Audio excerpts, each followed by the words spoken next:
이거 시도하는 거기서 간단히 여기 너무 많이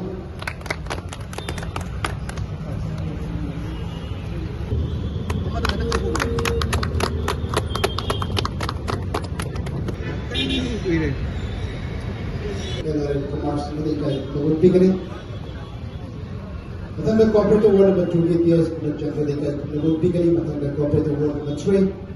years general देखा मतलब बिगड़ी ना one 7 the cooperative world में 3 years के दिन सिर्फ शुरू किया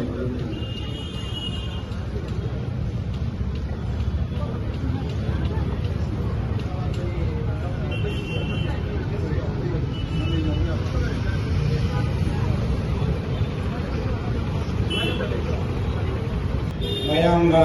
Yugunang Bagi Solidus Management की मैं हम आए थे नसी की अकेला कुल लिबत अंजासी लोग अकेला हाइसे निम्बा थम्स निम्बा करले अकेली Solidus Management इम्फाल सिटी नालहंबा ऐकी पेट्रोल लिखाई नालहंबा इधम अला नालहंबा तुरेल नालहंबा है रखना अकोई सी मरमरता अमन अमदा ताइसन नवा IMC थबक तौदी अदुगा वाटर रिसोर्स ना तु तौदी PHD ना तु तौदी PWD ना तु तौदी है ना ताइसना मामा आदके मो मसागी सोंदा गवर्नमेंट लेरिबा कांगु मसु प्रजा सिंह ना मसा मसागी दायित्व लौदे सुमाइना तौदी मकम जान अलम तौदी नाला अलम मकम थादे कोचे योलम मका लोयरकांदा तुरेन दमन kai थादरमी हाइबुना चिंगा मया ममा लेबा आइन आइनिंगेदी अखोई अमना अमदा लंजन्नबा अमदा अमदा माराम सिजनबजे टोक थोसे अखोई पुन्ना अमतंग खुसमनरगा येंगसे आई दगे हाना पन हौसे ngasibi stage sina khanjan gi bagini stage ki hek marumda theliba holding sine ngiro my city my responsibility masi coming ai leito wa pham amane ai gi sohor ai gi khungang ai gi iramdam nalham ge habise masi tarang ko makam ko ge habise ai gi dai ta lei lenga ta dai na kada banate marmingon ta dai na kada banate ai gi dai ta lei Masigi ima ibel petel pambi dibasing street vendor wena pambi dibasing makam sida yawba amadi yawda ba mai ka ta ba makam da ena mukam haise ni si wakhal amukam tin yothara ga khalla ga yembiyo petel ima gi masai bolda akoi se changjara ga yum purage icha tha age icha isu mai kamal lage haina petel ima gi masai bolda changjar ina कैथेल कारको मतमदा Imangi गुबमदा खुरुम जरगा नोमगी आइगी करबार से माइ पाप मवा हाइदना मदुदा लाई निंगगा अखना करबार से होजरिने अतुमाइना आइना खुरुम जरगा पुनिंग the थगोल जरगा Imangi मखादा नोरुना चंजरगा अखगी कैथेल सिदा करबार तो बमी सिंगुना माइ पाप कदोय मदु नतबा लमके लमहाइबा अदुगुम्बा इमाबु थोय सितबा कांगुदुगी कैथेल सितगी मुतलगा दिउ तारगा हन्दिबा माकने लेकाय सिदा लेबा दुकान फबिरिबा मयाम पुरमनी या मौम माना दुकान अमा तौरमगा होटल अमा तौरमगा पोफम अमा फममगा चही अमा नि लेरगा लोइ तुअमबा दुकान पुंगांग हंगमबा कैदोरे हमरगना अस सेंतोना खांग नमद्रे करबारवा चाइरे हाइबा मयाम लेरमने अदुना कैथेल इमादा खुरुम जसी है कैथेल इमागी मतम बाग से मोहन गुमजे कैथेल इमागी मतम बाग तो दा खोंग हमजले मकान थोकचले अमोर काई लंजले अदुदी इमाना अखैदा सावरगा जरा पिमम थोकत्रा होय अंगांग नवा ओइरिङैदा पिङैदा अखैना इमागी मतम बाग ता मकान थोकचन बे यावे खोंग हमजन बे यावे मदु इमाना वरौदे पिङैदनिना चाउरा कांदा उजे अखैना चाउरा सरेप मपुंग फार कांदा इमागी मतम बाग ता सुम मकान थोकचले रदि कमाइना यादुनु पाप से लोइरा अदुन तौरीबा इमा इबेल कैथेन सिदा लापिरिबा दरबार तौरीबा मयाम सिना इमागी मतम बाग ता मोसल्लीबा इमादा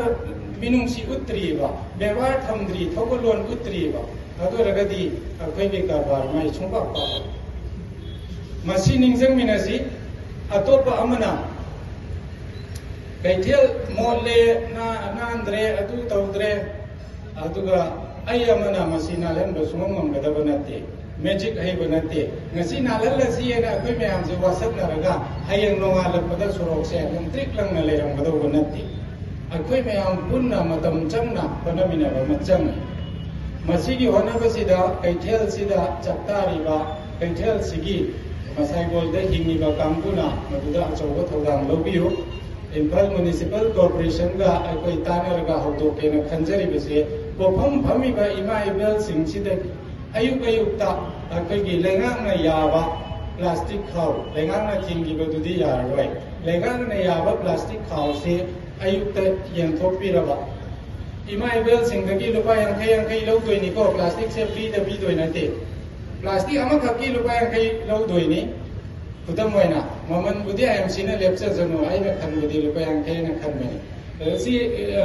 ปิทัวนี่อายุตะยังทัวนี่ไอ้ลูกรวยยุ่งตะกี้กุจารีไอ้ไม่ยากไว้ไอ้ยังสิ่งนั้นปีบักเขาเสียลูกก็ได้วันนี้ลูกพี่เราบำตุงดาวเรียนอิสากี่พอใจเสียยวนบัดรวยเรามาบำตุงดาสวายดาไอ้ยังสิ่งที่อเมริกาหลังทุกคนดังบักเลเซอร์มาขินบักก็มาดูแต่อเมริกาเสียขับเส้นบิรัมบักละนักกันดาหามีบักกองเตอร์สิตะกี้งั้นใส่ลูกป้ายังใครลูกอีกบ่ดูดูตะกี้ลูกป้านี่ฟูหันดูป้าลูกป้าตารามันน่ะใครเทียนกี่เส้นดูปกี้เส้นดูปกี้ลูกน่ะน้าน่ะทำปกี้จาร์ช่วยน่ะแอมสิตะปีบีก็ได้มาสิได้อีมาอีเบลสิงน่ะซัพพอร์ตกับวิวอาดูกี่ลูกป้าตาราดูบามูบีกันเนาะอาดูไม่น่ะใครกินว่าให้พอดีไอ้น่ะหังรามโคบียวนเวลาก็มาตำดาอายุมันตาไอ้ยิ่งอย่าเอาแล้วก็หลักกว่านี้นะมาดูแต่อามัลละกาอามอดอะไรมันเป็นนังเตะพอพี่เอาไปไหลไก่เทียนยาวรักันได้โยนมัลเลยไม่เป็นสิ่งสินะอาดูที่มัลปกี้มาคุมไม่อันโดตกชนะรักดุมกัดเส้นนั้นจะลำบากมาตุเรียนก็ท้าได้ไปลำบากมาอาดูเรื่องดุมหมดก็ตายมาดูที่มัลลอยนะมาดูที่เซนโกมัลลอยนะไอ้สิ่งเดียวลูกตาราไปบิโอลูกตาราดูไอ้นายจะได้เจยังใครหานาดิโพซิตตัวกันนี่อามอดก็ปุระกันได้นิฟูหันกันเนี่ยมาสิดาสุนช่วยตัวนั้นมาเต็มปังบิวอิมพัลนั่นดับเรียนสิแต่จริงนะอิมพัลซิตี้นั่นบ่อะไรกี่อิมพัลมิสบัลคอร์ปอเรชั่นเนี่ยคนบ่จักรสิ่งนั่นบ่ไม่ใช่ยังคุยนั่นตะกี้หัวหน้าเราก็ดุมละดูมาพุ่งพาวอิงงเดมาสิมาพุ่งอิมพัลซิตี้นั่นบ่ไม่ใช่มาสิmahaki teknik ama sistem ama aduna tringai di ai thoina nan wanam dong wangde phal city nan bada kari changi department dagi kari changi praja dagi kari changi praja gi duty na kaino praja gi right na kaino right di khangba duty di khangdawa ai jayin sundra sure always pension logo ya re haibagi di corporate da XYZ under la kane ba aduga ai door to door collection gi garbage collection gi customer oi jage haibadi khar tang ba aduna masi shai shagi tai tani khalaga asina da लोग लहौ तो पता antibiotic उनका paracetamol उनका ले उनका पासनी चाहूँ में तुम चलो गने अदुदी तौते याद हमने ना तुम तौड़ी हो अदुना अमोट पर सेंडो पसिसु तौदबा याद बनी को न खबीरगा युम ममदा बसान न खै चनी आई एग्जैक्टली खंदे चनी लोग जो है साम न खै लोग जो है aduna yum amada hand to mouth yum amasu ai mi gi chinjak pallaga wang jo badinate ko ai mi gi chinjak pallaga wang jo badinate wang bata gi mamal huji ba kun hela mane na khale ai kwadi sa jade ado kwa ka thabada high river problem adu di line solve to ko mamya kwa gi maman yo konte to Patara or the time the Lupasahum. Other low is any Katani, Patoying with the Patarian more money. Yana Pugna family management, family managed over the Imushita Karikari Changi, Ishing Changi, Mai Changi, the door to door election changi haibang tangga wakhan tu da mindset tu da lai biragati akhoi Imphal City ji nan da sarup ai 80% ne na support wadra na khale khogi department ki side ki issue je haibang ba koi number pressure to masing ma na su masing su na ba pari pambai lai mahut department ga tanaraga ban corporation ga kaitaraga masing kyam hekalan jige jaga kadai tak khinjige akoina right to the government la pira dauni duty to the prajana tawdong ne ba ayi wakalo ni ko ana yade ba Jebra crossing da ki gari kham ba le mo na re lai tha lai do aina thojal la ga aina rule thuai ba